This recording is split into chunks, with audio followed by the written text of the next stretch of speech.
untuk ranting-ranting yang kecil, atau kalau bahasa orang kan gini ya, ini adalah cabang primer, ini adalah cabang sekunder, lalu ketika ada cabang lagi ini adalah cabang tersier. Lu kira-kira bingung nggak sih kalau ngomong primer, sekunder, tersier? Udah gini aja ya, batang, cabang, ranting. Lanjut. Yang namanya merawat pohon buah itu nggak cuma cukup dengan hanya pupuk yang bagus, media tanam yang bagus, air yang cukup. Masih ada satu lagi yang penting banget, yaitu adalah pruning atau pemangkasan. Tujuan pruning itu adalah membentuk konstruksi pohon, itu prinsipnya. Jadi antara batang, cabang itu memiliki bentuk yang proporsional atau seimbang, sehingga bertujuan nanti produktivitasnya buahnya itu lebih maksimal. Nah, kali ini saya mau memberitahu tentang pemangkasan atau prinsip dasar pemangkasan untuk pohon durian. Kok pohon durian sih Pak? Ya, karena nanti untuk prinsip pruning untuk alpukat beda lagi, lengkeng beda lagi. Kali ini saya mau ngomongin durian. Nah, pertanyaannya adalah dari semenjak kapan durian itu boleh dipruning? Dari semenjak sekitar umur 1 tahunan lebih itu sudah boleh, tapi tipis-tipis. Nah, di sini saya akan kasih tahu cara prinsip dari pruning tipis-tipisnya dulu. Nanti kalau sudah gede nanti beda lagi. Yang penting ikuti prinsip dasar ini, kalian pasti sudah bisa pruning. Alat yang dipakai itu adalah gunting ranting atau dahan. Ini saya rekomendasikan, ini baru saya beli sekitar beberapa hari yang lalu. Nah, linknya udah saya sematkan di bawah. Kenapa? Karena dia aman, ada penguncinya ya, tinggal dilepas aja dia sudah bisa terbuka begini, aman. Lalu kemudian dia juga bajanya bagus ya, kemudian pernya pun dia elastis, stainless, aman, dan ada busanya di sini sehingga anti slip, di tangan pun aman, nyaman sekali, dan dia bukan hanya tajam tapi juga kuat. Oke, lanjut. Nah, tadinya pohon ini ada cabang di sini, memang beberapa kali sudah saya buang karena standarisasinya itu kurang lebih antara lebih dari setengah meter atau sampai 1 meter. Batang utama ini lolos, tidak ada apapun, tidak ada cabangnya. Karena orang berpikir begini, oh kalau di sini itu nanti kan buahnya pendek. Ya nggak pendek, buahnya itu kangsra sampai ke tanah. Nah, kita kan tanam durian bukan tanam semangka ya. Maka sementara untuk ini kita bisa dibuang yang ini nih, nggak apa-apa nih, kita buang aja ya.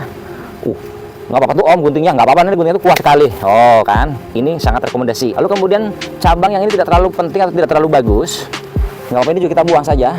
Kita akan pelihara cabang-cabang yang punya kondisi bagus-bagusnya saja. Lalu kemudian kita juga akan membuang ranting atau anak cabang yang terlalu dekat dengan batang utama. Contohnya seperti ini.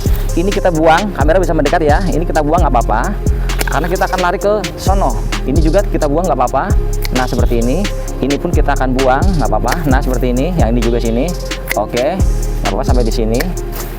Nah, lalu kita akan ke sono. Biarkan saja, nanti dia akan melihat situasi kondisi di masa yang akan datang. Nah, oke, ini kelihatan ya kamera. Ini ada cabang. Dia kemudian bercabang lagi atau ranting. Boleh kita buang di sini aja dulu. Kita akan lihat apa kita akan ambil yang ini atau ambil yang ini di masa yang akan datang. Yang jelas untuk ranting-ranting yang kecil, atau kalau bahasa orang kan gini ya, ini adalah cabang primer, ini adalah cabang sekunder, lalu ketika ada cabang lagi ini adalah cabang tersier. Lu kira-kira bingung nggak sih kalau ngomong primer, sekunder, tersier? Udah gini aja ya, batang, cabang, ranting. Lanjut. Nah, ini kita bisa ambil ininya saja karena ini lebih besar, ini kita kurangin. Nah, lalu ini juga di sini nih ya. Coba kamera agak ke sini. Ini jelas kita buang nih, kalau yang begini kita buang aja. Dah, itu namanya tipis. Masih banyak di sini tuh. Bisa lihat ya.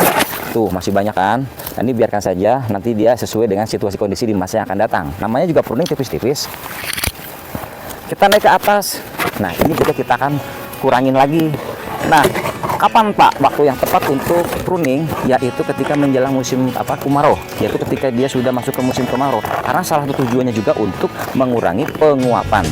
Lalu hasil pruning ditaruh di mana? Di bawah, dibuang di bawah saja, karena nanti kering, dia jadi kompos dan pupuk terbaik bagi pohon itu sendiri ya. Jangan kemudian daun kering kita sapu, kita bakar. No, biarin saja dia lapuk, dia akan menjadi pupuk terbaik bagi pohon itu sendiri. Nah, kita sedikit ke atas, mungkin yang ini seperti ini kita akan buang aja ya, biar dia jalan ke samping. Lalu ini juga kita buang saja, nggak apa-apa. Ini pun kita akan buang sedikit, boleh, karena kita akan lari ke sana. Nah, setelah kita kurang-kurangin itu nanti, maka nutrisi yang diambil kan sama, tapi kemudian fokus kepada cabang-cabang yang kita prioritaskan. Kemudian juga fokus kepada pertumbuhan ke atas, sehingga nanti calon-calon cabang yang di atas itu nanti akan lebih subur, lebih cepat, karena sudah dikurangin di bawahnya. Kita lanjut, kita akan buang-buangin lagi beberapa anak ranting, cabang, ranting, dan anak ranting yang memang tidak dibutuhkan. Nah, nih bisa ya, bisa diperhatikan. Kameranya nyampe nggak tuh? Ini soalnya kameranya amatir juga nih. Aduh, nih juga nih tuh kita buang nih. Der. Oke, kita buang der. Kita buang der. Nah, ini habisin aja nggak apa nih, nggak usah takut. Oke. Nah, dari sini kita lihat. Nah, dari sini ke Soko masih banyak tuh, bisa lihat. Nah, kita nanti akan pilih lagi di masa yang akan datang karena ini pruning tipis-tipis. Baik teman-teman, ini adalah tunas air yang ke atas. Nah, disebut tunas air nih, cabang ke atas, sikat aja dia mau saingan sama pohonnya nih, hajar aja. Nah, misalnya dia ada cabang, ini yang bagus, ini yang bagus. Nah, yang kurang bagus ya kita long aja udah. Nah, kita kurangin aja. Long itu bahasa Jawanya dikurangin ya. Ini juga nih di antara dua ke bawah lagi, udah kita sikat aja teman-teman.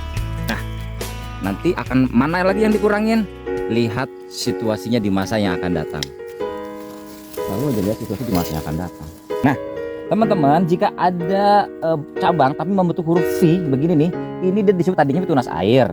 Nah, kalau dibiarkan dia mau saingan sama cabang ini, maka caranya bagaimana? Caranya jadikan tunas air ini cabang bukan batang ya, biar nggak saingan. Maka kamu perlu buang ke sininya nih ya, paham ya? Ini kan saingan nih sama dia ke atas, makanya dibuang aja dor. Nah, maka nanti dia jadi cabang yang ke samping gitu. Nah, ini juga nih, karena dia udah ambil ke samping, dia ada cabang yang ke dalam. Nah, ke dalam berarti wajib disikat, ke atas, ke bawah, ke dalam, sikat saja. Ini adalah batang cabang ya, set. Kita ketemu nih, ada anak cabang yang ke bawah, ini kita sikat aja. Bismillahirrahmanirrahim. Nah, kita akan pelihara yang ke samping, ini agak gede, boleh kita kurangin sedikit ya, biar dia nanti ke sana. Oke. Nah, ternyata di atasnya tuh ada yang ke bawah lagi nih. Nih, kita sikat aja di sini. Biar dah. Nanti yang ke sono mengikuti perkembangan di masa yang akan datang. Sekarang sudah mulai terlihat, pohon ini sudah mulai terang, terlihat mana cabang-cabang yang tersisa ya. Walaupun nanti di antara cabang-cabang ini akan ada yang pensiun, tapi nanti karena kan pruning tipis-tipis. Tapi sekarang pohon terlihat lebih gagah, lebih ganteng ya, karena cabang-cabang prioritasnya sudah terlihat. Kira-kira seperti itu. Itu prinsip pruning untuk pohon yang masih umur 1-2 tahun.